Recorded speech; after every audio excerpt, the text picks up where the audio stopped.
Welcome to Life by Design. I'm your host, Robyne, and I am thrilled to welcome you to this space for real conversations about how we live, how we show up day in and day out, because the quality of our life is shaped by our habits. What we do in ordinary time allows us to be extraordinary. We can unpack what it takes to truly live well and be well in real life. Welcome to Life by Design. And I'm just so excited that you're here. This is all about filling up your cup. I'm so excited to have you be part of this conversation with Ariana Joy. She is a woman on social media who I have admired from afar. And thankfully, a mutual friend, Marissa, was like, oh, we can put you two together. This is the result of an amazing conversation all about how we can look after ourselves while also carrying enormous amounts of responsibility as parents, as supporters, as members of community. And I hope you find this as delightful and joy-filled as I do.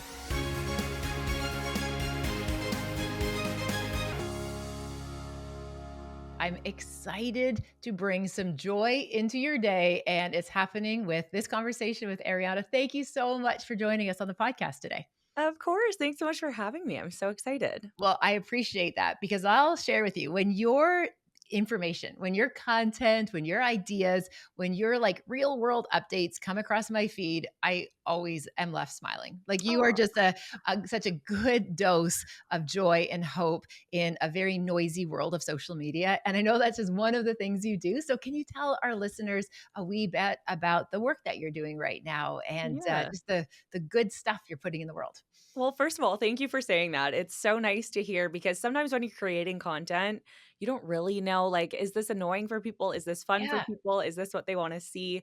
And I always say I'm like the worst influencer in the world because I don't plan anything and I don't curate anything. I just like kind of go with the flow. But I Yeah. think that that's what makes it so fun and what Yes. really helps me connect to people because it really is exactly who I am and what I'm doing.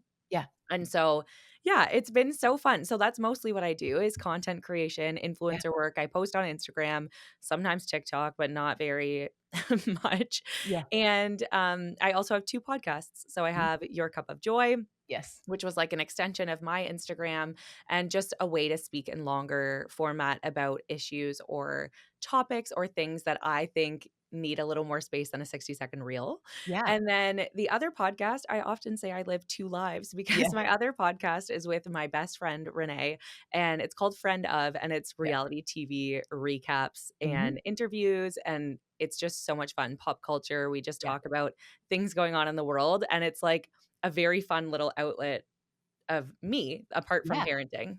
Yeah. I absolutely love all of those pieces. And what I really hold space and recognize is that, like, you are building a career, like a Yeah. lifestyle, a livelihood, creating content, being authentic, sharing these big ideas.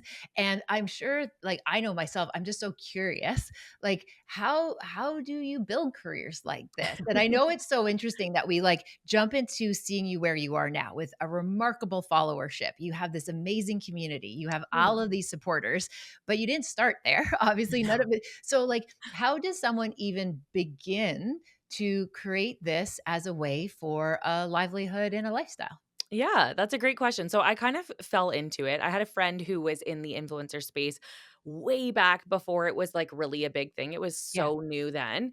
And she had a lot of followers, Sarah, the Yes. Bricks of High, you probably know her. Yes. And so because I had been tagged in some of her things at that point in time, like if you were tagged in something, like people would follow you right Yeah. away. And so I had a decent following just from that, from being around her and being with her. And then, when I got pregnant with twins, I never anticipated having twins. I started really finding connection with people online because Yeah. I didn't know anybody else who had twins. I didn't know anybody who had had a NICU journey, and my Mhm. twins were born premature. And it was also the pandemic. So it was like a time where I really never imagined feeling lonely. And I was the Yeah. most lonely I'd ever been. I was searching for answers that nobody could give me. And selfishly, I was using the app as a journal because back Yeah. then it wasn't really reels. It was like a still photo and Yeah. then a big caption, and people would Yeah. spend time reading your caption. And so I was using Instagram as a journal. Yeah. And because it was the pandemic, whether you had a kid or a preemie baby or not, people resonated with the feelings of like loneliness, Yeah. isolation, feeling sad, being down in the dumps, Yeah. searching for hope Yeah. and resiliency. Like Yeah. it was this wild time. And so I think because people felt connected to that, it really took off. And so then I got a manager and really started looking at it as a business. Yeah, which is remarkable, and, it's interesting, every person I've spoken to and I was just speaking to Scott Clary, and he has, like, 1.8 million followers, he builds this remarkable content, and it was so interesting because he was like, "This is like, I don't sell anything. Like, Yeah. I don't sell anything," and I'm just like, "How does that work?" Because I think there's this kind of again, forgive me for my own I don't know enough about your space in terms of, like, well, is it all just, like, sponsorships? Is it all this? And like, I just when Scott was like, "Robin, I don't sell anything. Like, these are ideas. I have connections with people, and this Yeah. is how this unfolds." I'm like, "Dude, I know nothing about this space." Like, so again, how does again, authentic connection, you build community about something Mhm. that is you're passionate about, it's real, it's raw in some cases because it's not all just highlights and, sparkles and unicorns. Like, you're Totally. going through something very complicated, very vulnerable in terms of your Mhm. shares, yet you somehow then can make this into a business. Like, I just think that's so remarkable. And I heard you say you got a manager to start making it in a business, but Mhm. what does that look like? Yeah, so it's mostly everybody is different, like, some people Yeah, do have a product and they sell of course. something, other people focus a lot on, like, affiliate marketing where you Yeah, post a link and you get a portion of that sale. yeah, um, I really focus on having a real connection with my audience, sharing my real life with them, and yeah. having that connection through that, and so then my brand partnerships are where the bulk of my income Right. really comes from. Yeah, which is amazing because what Yeah. I love is that as somebody who was on a particular career trajectory, you pivoted, you changed your mind. And I tell you, I celebrate women who have like essentially had a reckoning, right? I've realized like, what do all of the women I admire that I again love being able to talk to like yourself? What is the common variable? And Mhm. essentially, what I've come back with is this idea you've had a reckoning where all of a sudden you're like, I'm changing my mind. And that's something that you did and very successfully. So can you Thanks. tell us a wee bit about how do you kind of see like, okay, this is the trajectory I'm on, but realize, no, I don't want that. I want something different. I'm allowed to change my mind and then be where you are right now. Yeah, it's really wild because I always I volunteered a lot in my undergrad. I thought I wanted to work in the mental health space. I Mhm. actually started a master's in counseling psychology. I thought I was going to be a therapist. That Yeah. was like my dream, what I really wanted. I thought. I also Mhm. think part of it was that other people put that in my brain and I Of course. started to believe it. I don't think it was actually ever what I really wanted. Mhm. And those skills are transferable. Like I use those 100%. skills in the conversations I have with my community all the time. I use them in the content that I share and the way that I create. Um, but then I started in real estate. I met my husband, Mike, who was Yeah. selling real estate. I went on a trip with him with a bunch of other realtors, and they were like, "You should be a realtor." Yeah. And so again, I kind of took what other people said and was like, "Sure, like that sounds Yeah. like fun. I'll try it." And because I'm an adaptable human, I think Yes. like it's not that I didn't enjoy it. I really did. I loved being a realtor. I loved the negotiations. Mhm. I like to win, so I loved a Of course you challenge. do. Like, Yeah. it was motivating to me, and I did really enjoy it, but as my online space really started amping up, I thought, "Okay, now I'm wearing so many hats that I'm just" Are you allowed to swear on this podcast? Yes, you are. Okay. Yeah. I'm like half-assing Yes. everything, and then I'm constantly feeling like I'm always failing. I'm never Yes. feeling like I'm doing a good job because I can't. I physically Yeah. can't do all of these things. So Yeah. I felt like I had been handed like this beautiful thing that really would have been a dream of mine. And I was Yeah. just saying, like, nah, it's okay. I'll just Yeah. do a little bit. And so I really decided then, like, okay, I'm going to focus on this. I'm going to park my real estate license. My husband has a team of people that want to be selling. They're going to Yeah. give my clients a better service than Mhm. I'm able to do because I don't have the capacity. I had kids at that time, Yeah. 3. And so I just was like, okay, I'm going to focus fully. I'm going to put my efforts into this thing. And it's something that I love. Like, I think I really realized you had mentioned on your episode with me on Your Cup of Joy that, like, in your 40s, you have this, like, like this thing where like you just go full force and Yeah. you know what you believe in and you really focus on that. And Yeah. I'm feeling like I'm having that. I'm in my 30s, but I'm Yeah. just feeling like I am so confident in who I am now. Yes. I'm so confident in what I want, and I know what makes me happy. So I'm going to do those things, and the business just kind of comes with that. I totally appreciate that and love it, and you're absolutely right. Like, you have figured it out, and one of the things as high performers, which clearly you are, is Thank you. that just because I can do it doesn't mean I have to do it, right? So, Yes. like, just because you could figure out real estate, right, that doesn't mean you have to stay in that particular role, and you know what? For Yeah. that season, it probably served you really well, It was and that's great. okay, and we can say, "Thank you." Next, and there's Yeah. nothing wrong with that, and I even remember where I had a moment where and I've shared this in my book, I've shared this in other places where I had this kinda like come to Jesus moment where I was sitting there at a table, like at a kitchen table, and my oldest Hunter at the time was like 14, I believe, and I had just another no good, rotten, horrible day at the university, but the problem was on paper, the university role was my dream job.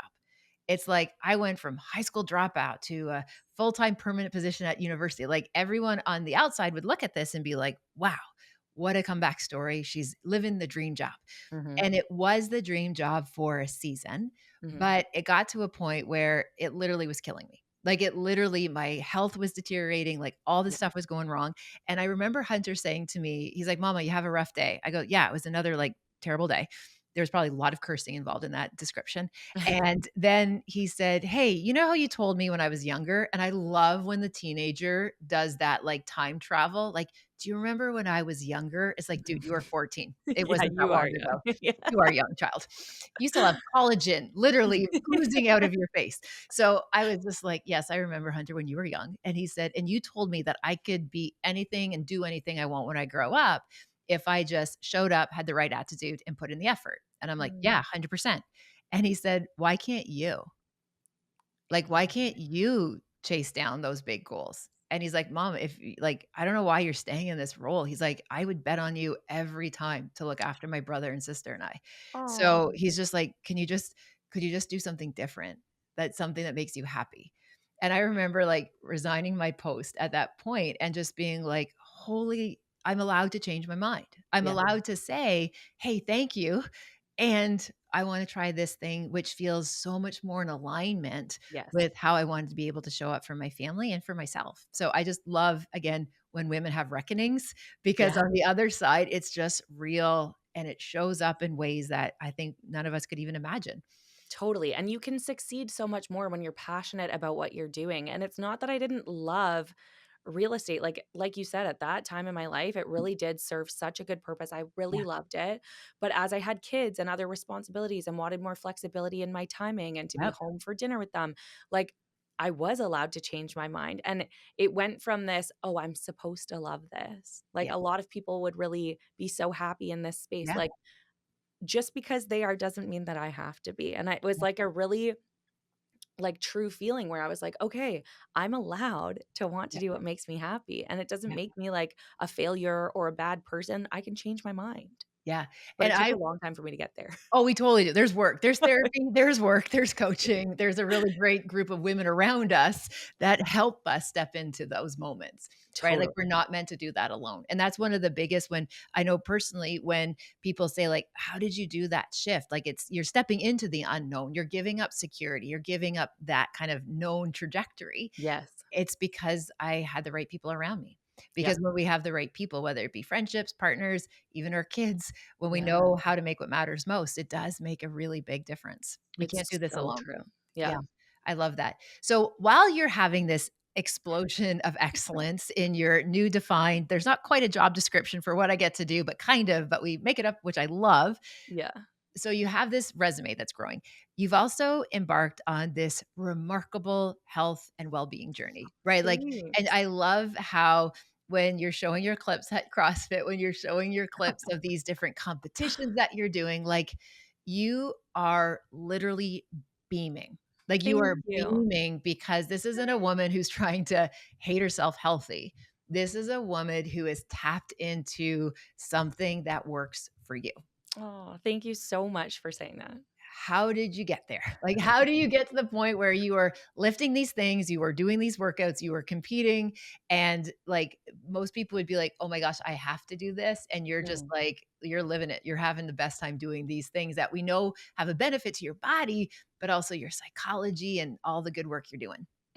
Well, first of all, thank you for saying that. The best compliment ever.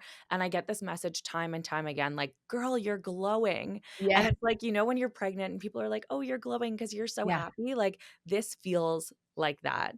I Yeah. was at the lowest point I have ever been postpartum. I was, and it's not even like my body composition. It's not Yeah. about the weight. Yeah. I truly was mentally in a terrible, terrible Yeah. spot.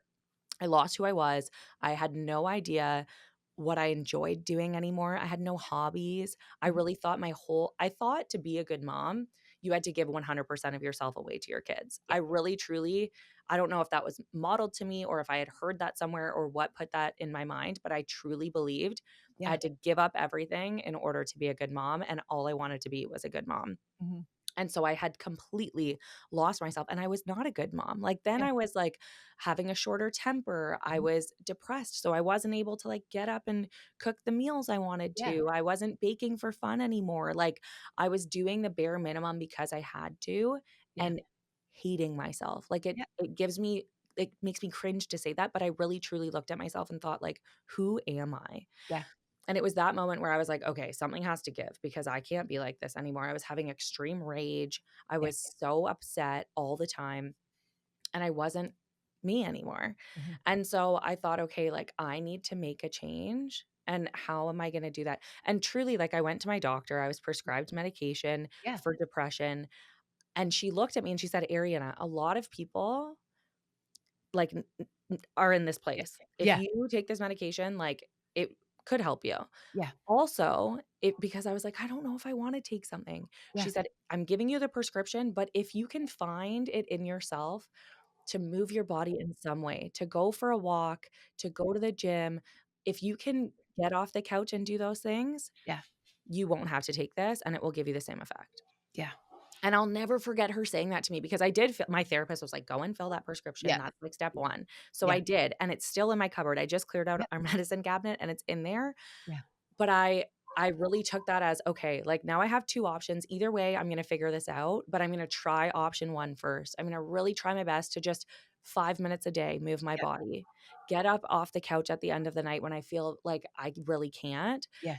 and it was those little tiny steps that really pushed me forward, and then it was like I caught the bug. Like, I was like, Oh, "I yeah. can't get enough now," you know? Yeah, I love that, and what I really just appreciate and hold space for is that, first of all, what you're describing is a situation that a lot of people find themselves in. It's like Yeah, all of a sudden you, like, look up one day and you're like, "What the F? Like, who am I? I don't even have hobbies anymore. Do I even really have friends?" Like, we just totally. completely go through this season where, again, maybe it's a bit of sleep deprivation, maybe a bit of, like, all the things, right? Where it's like, Yeah, "Okay, I've literally been, like, stuck in the zombie state," yep, and then we have this awakening for whatever reason. And for some people, it's a medical crisis. For some people, it's just whatever that moment is that wakes you up and says, mhm, there's got to be a different way.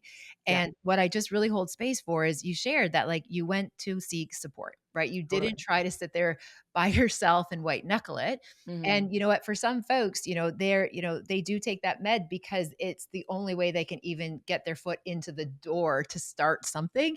And if yeah, you need to use that as that wee bit of a bridge, there's zero judgment. Like, you go do that. So some people need that pharmaceutical support to be able to even do anything. yeah, And we know that in some persons, they're able to find physical outlets to be able just to start getting their bodies back into attunement, right? And mm, we know as soon as you go outside, your body's going to start to release that dopamine. We call it vitamin N, right? Vitamin yeah, nature does good for us. And then totally. it becomes so reinforcing Mm, because you're doing it for the right reasons, right? mhm, And that's one of the things, as somebody who navigated that whole kind of trying to hate yourself healthy yeah, for decades, it's like it doesn't work because it's about that relationship with our bodies and how we start to see our bodies in a different way and how it can just be such an unlock for finding our power. And there's something pretty remarkable as a woman navigating the world when you are strong. right? Totally. Like physically strong, I think helps with mental toughness. And it's not Totally. that we are, it's not that we're bulletproof, but we will face the mountain. We will face the For hard sure. thing because half the time, what we just did in the gym or what we just did outside, even if it's just squeezing in 10 minutes to do some stretching, it shows us that we have agency. We have Mhm. agency in our body, and that helps us navigate all the stuff. It's so true, and I wanna note too, like, for some people, it's a combination. Some people take Yes. medication and move their body. Some Yeah. people do one or the other, and there's no shame in anything. Like, I Yeah. would say for some people, that's completely life-changing, Yeah. and I am so pro do anything that makes you feel good.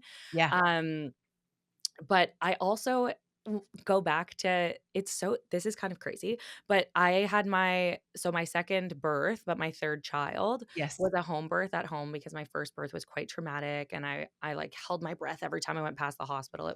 I was like, "I can't go there. I need Yeah. to give birth at home." So I gave birth to Callie at home, and one of my birth affirmations, like, I was so much stronger and so much Yeah. more informed the second time, and one of my birth affirmations that I kept telling myself and I had written on a piece of paper right in front of me when I was giving birth was so simple, but it just said, "I can do hard things." Mhm. And now at CrossFit, like, Yeah. almost every day, I'm telling myself halfway through the workout, like, "I Yeah. can do hard things, and this is me doing it." And when Yeah. I gave birth to Callie, I've never felt more powerful or more strong Mhm. in my entire life. Like, it's the highest high you can ever Yeah. have is giving birth, and I just remember like, I'll remember that feeling always, Yeah. and CrossFit is like a little small version of that. Like, Yes. it's like when you Yes. complete another workout or you, like, hit another PR, you're like, "Oh my gosh, like, Yeah. I can do hard things and I just did it." Like, how Yeah. cool. You feel so good, and the community piece to it is so cool too. You're Yeah. cheering on your friends and you're Mhm. seeing other people achieve their goals, and I just think for me, it's so much more than just a workout, and it's Yes. become a non-negotiable. Like, when people are like, "Oh my gosh, you go so many times a week." I'm like, honestly, the days that I don't go, like, I don't get as much work done. Mhm. I don't feel as good. I'm not as happy. Yeah. Like it's a non-negotiable for me. Yeah, 100%. And what I really appreciate holding space there is like figuring out what works for you, Yeah, right? Like you figure out what works for you. You found your community. You're able to do it with like great people. Again, you're in an alignment with why this makes sense for you to do it because you're doing it because it like makes you a better parent. It makes you a better partner, a better friend. totally. And I remember recently I was on a podcast and somebody said, "Oh, Robin, what's your morning routine?" And my morning routine is not complicated. So I shared it and they're like, "Wow, don't you feel guilty for like taking that much time for yourself?" And I kind of like had this like moment of like, no, I feel guilty if I yell at my husband. Right? Correct. Like I feel guilty if I'm like short or I'm not very productive with my team because I didn't do the thing that I know sets me up for success. So like I don't ever feel guilty like doing this stuff. I feel guilty when I don't do the stuff and then they have to deal with like me afterwards. Right? Like Yes. it's like that feels not very kind. Yeah. But being kind to myself doing this is like it's actually feels like a little dose of community service for everybody around me. Right? Like it's Totally. like this is my community service which makes me more approachable. It makes me more productive, more focused. Yes, Right? I So I love that shift in perspective because my whole thing of starting my other podcast too was like, I wanna switch the narrative of self-care is selfish. Like, we should not feel guilty for taking a little bit of time for ourselves when all we're doing all day is pouring ourselves out for other yeah, people. yeah, Like, that should not ever cross your guilt should never be a part of that. yeah, The unfortunate part is as a mother especially, guilt is, like, ingrained in us. I feel like mhm, it's almost inevitable. I try really hard to not feel guilty. yeah, Often I do. But like you said, like that's it makes me show up as a better human in every single aspect of my yeah, life, as a friend, as a parent, in my career, yeah, online, everything. I'm just a better human when I go yeah. to the gym. Yeah, and it's interesting. So, I echo that sentiment 100%. And in my research, we talk about this idea that self-care isn't selfish, it's science, right? Like there is science Yes. that backs it up that this Yeah. is what sets us up for success. And, just recently the boys and I were we do a mama boy weekend once a year where we go away Oh, to a different state and check out a football game and a basketball game. And anyway, we literally just did this past weekend. And one of the things that Hunter said that would just stuck with me so much is in the morning, I like got up and I went for my walk and did my thing. And it's always like I say it, I'm foraging for coffee, right? And I'll find a coffee I place love that's that. like 2 kilometers away, right? Like I know there's coffee in the lobby, but I'll be like, no, I'm going to go forage for coffee. It feels like just kind of primal that it's like, this is what I'm going to go do. And I get my coffee and I come back and Hunter said to me, he said, Mama, I just noticed the way that like how you show up and how you've designed our life. He's like, it literally feels like I'm playing on easy mode. because like, get outside, get movement. He's like, you do it every day. And he's just like, when I'm at school, like I just do those things now because it's like Oh, you showed us, right? Like this is you showed us. And so when folks ever say about like, oh, I feel guilty, being a woman who takes care of herself is actually probably one of the greatest lessons and examples we can set for our kids. totally. And he's like, literally, mom, like, I literally feel like I live life on easy mode because of the hard work that you put in. And he's like, and I want to make sure like I'll be able to do that for my family. Like, I want to be able to Oh, do that for my family. And so, whenever I have moments where, again, guilt is part of the lived experience. yes. The question when, if one of my clients or somebody said to me, Robin, I feel guilty for going to the gym or doing whatever it is that helps you be well, the way that we unpack that, Ariana, is to say, okay, well, we feel guilt when we broke a rule. See, that's where like the origin of guilt comes from. So the question I would ask them is like, what rule did you break? Mm, And for many women, the rule that they are breaking is this idea that they're allowed to look after themselves when all the other work is done. And, like, that even, like, goes back to, like, our childhood where it's like, "Hey, can I totally. go play with my friends after you've done your homework?" Right? Like, "Oh, can I watch TV after you finish dinner?" Like, it was Mhm. always like, you have to do X and then you can earn Y. And I get nervous for a lot of women who they feel like I have to get everything done and then I'm allowed to take care of myself. But as a mother and a businesswoman, like there's always something we It can be never doing. ends. It Yeah. never ends. So having to like unlearn that rule that we're Mm, allowed to take care of ourselves during the moments of service and productivity. Like it's yeah. part of how we do it and we're not breaking a rule. And then I get to fast forward 20 years and I see a kid telling me like, "Mom, like gosh, life's on easy mode because I know how to look after my body. I know how to look after relationships."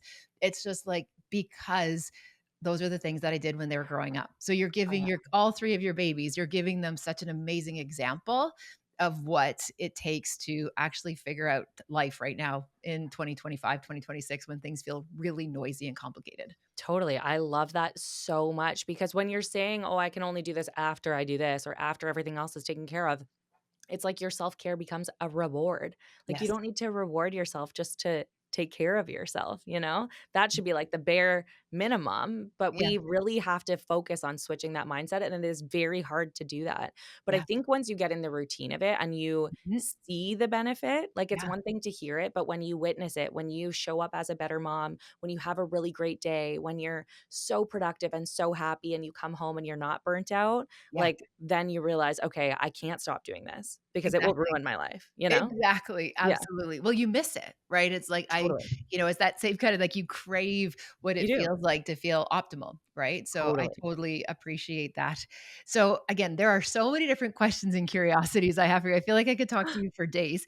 And you talk about in your work, in your content, you talk about this idea about, we have to do kind of what's best for ourselves to be able to be our best self. And I just Mhm. think, again, we're talking around that right now, but I would love to hear your take on this idea about your best self and kind of pouring in to yourself. Can you tell us a little bit more about that? Again, I appreciate we've talked in a circle about it, but I would just love to hear how you say it because you say it so well. Oh, well, thank you. Yeah, I just really truly believe that you can't give from an empty cup, you know?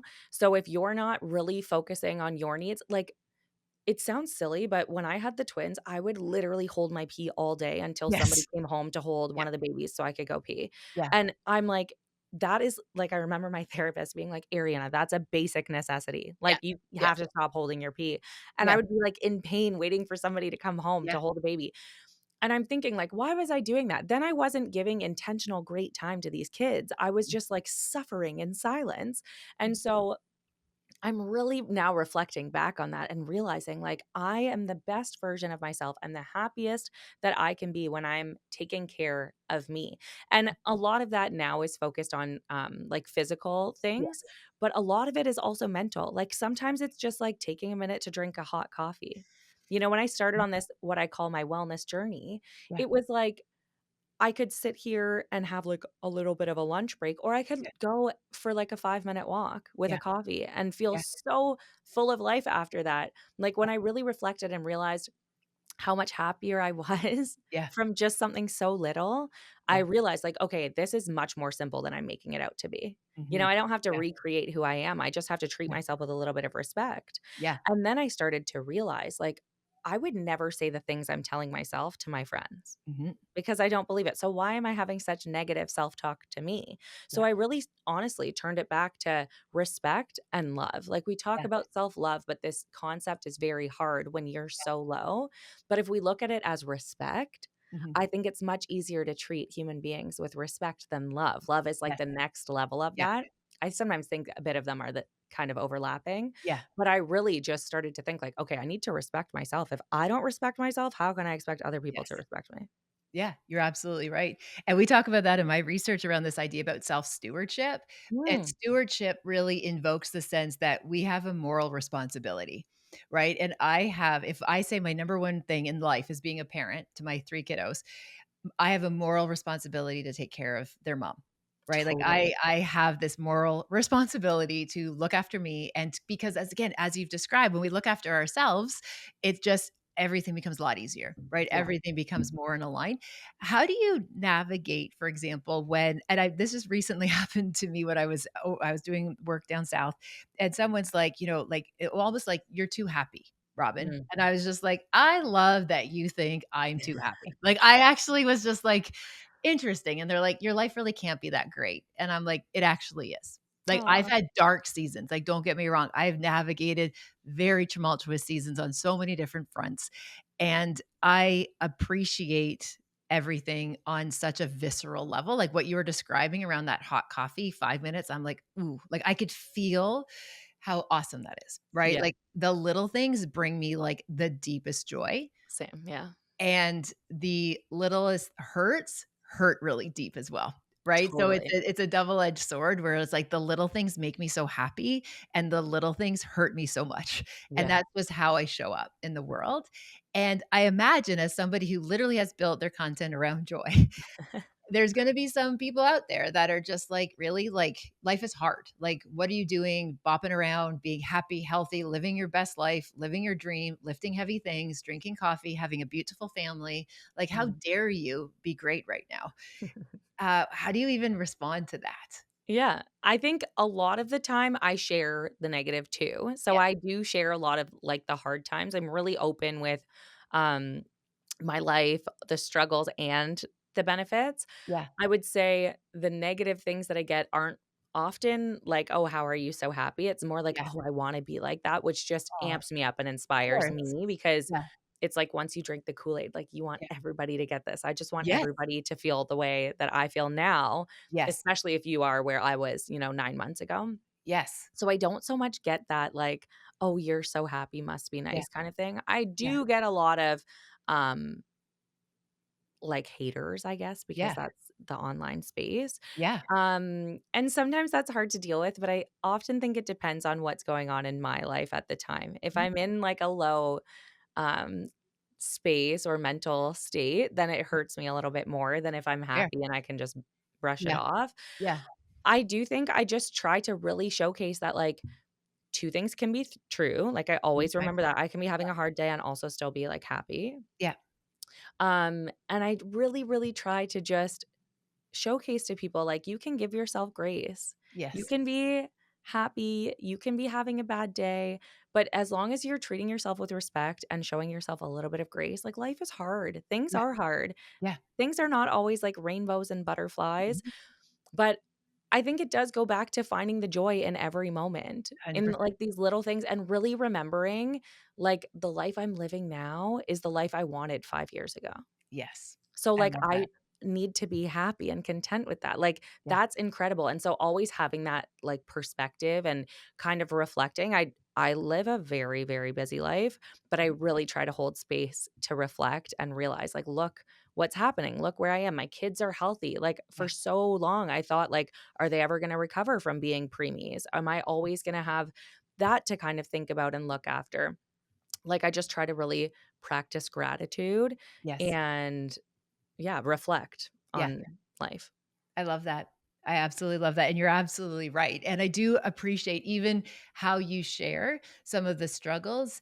it isn't like sensationalizing it. It isn't attention seeking, which sometimes you see out there in the Totally. social space. So I just appreciate just that realness of it.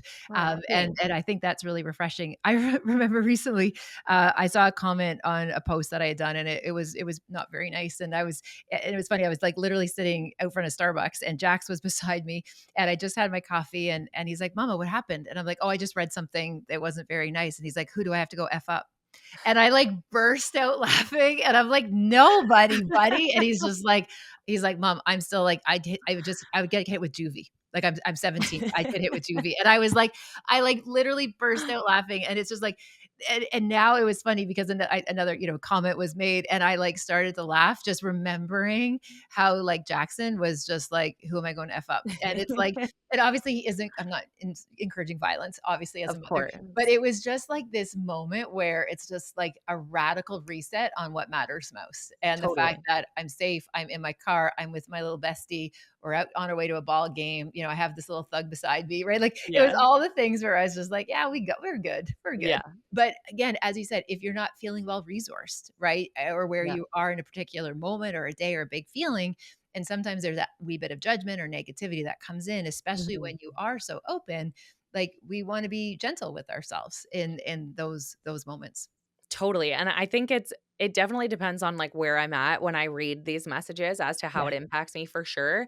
I made a post a couple days ago that went off, like, I got so many messages about it because there was a comment about my weight loss. Somebody had said something that, like, hurt my like, the way that Yeah. it was worded hurt my Yeah. feelings. I was also just, like, having a day, so I think Fair. it impacted me more, and then at the same time, I received a message from somebody who I actually know, like, not a stranger, about the same thing, and it was a message where I think he was actually trying to be nice, but it Yeah. just came off as not nice to me. Yes. So I was just, like, heated, Yeah. and so I made a post about I took some time, made a post about it. It was very therapeutic for me to, Yeah. like, actually Yeah. talk it through and think about it. Um, but it depends for sure, like, where you're at as to how that impacts you, and then I really realized, like, okay, I share my life so much online, but I don't subscribe to the idea that that immediately requires you to get hate. Yeah. I know when people so many people say, "Well, you're posting like that, then, like, you have to Comes expect with that it. that's gonna Yeah. happen." I'm like, "No, like, I don't." When I was in real estate, I didn't, like, dress a certain way thinking that it just opens me up for people to judge me on what I'm wearing. Like, Yeah. you don't go to an office writing an email thinking like, "Oh, since I'm writing this, people might come at me with hate." Like, Yeah. no, no, no, this is my job, and so that doesn't just immediately mean that people can be mean. Yeah. That being said, I think it does open up really good conversation, and when people want to say something, I'm open always to having conversation. Um, but yeah, I just was like, "That was mean," and so Yeah. I went off about it, and Yeah. I love that. And I also love that you're open to that because in full disclosure, I'm not evolved enough in most cases, right? Like, mm, honestly, like I like know my nervous system enough to be like, I am not evolved enough to be able to hold space to engage in this because like I literally just think that you're being super mean and I'm just going to be like, like that's a blessed block, right? Like yeah, I love that you're open to engage. yeah, I just know my nervous system well enough to be like, I am not evolved enough to be able to do this the way I might want to, and maybe I will yeah, be in the future, but right yeah. now, my resources are going to other places. And you can pick and choose, and the funny thing is, like, I had so many friends and people reach out being like, "I'm so sorry that person messaged you that," and I was like, the craziest part is, like, I receive a message like that almost every day. Like, Exactly. it's not out of the ordinary, it's just today it bugged me, Yeah. so today I did something about it. I totally appreciate that. Well, Yeah. Ariana, I have loved our time in community. Thank you so, so, so very much for spending time with us. I tell you, there's something going on in Western Ontario because the people coming out of Western Ontario, you guys are doing it right. We're pretty Yeah, so great. a big thank you to Marissa for introducing us and a Yeah. mutual friend. So thank you, Marissa, for in putting these two connections together. I love when people are like, I want you to meet her. I'm like, cool. Yeah. And this unfolded. So thank you for your time, your gift of Aw. just openness. I hope we can do this again. Yeah. So thank you for the invitation. And again, keep shining so bright because you are a bright spot in many people's days. So thank you for Thank being you. here with me. Thanks so much, it was so You're nice. welcome. Thank you for spending time with me on this episode of Life by Design. I appreciate if you have a moment to pay this forward, share it with someone who you think might benefit from the ideas shared in this episode. If you're feeling so inspired, please also rate and review the podcast wherever you listen to your favorite podcasts. Again, thank you for listening. Thank you for your time. Take good care, and I'll see you next time.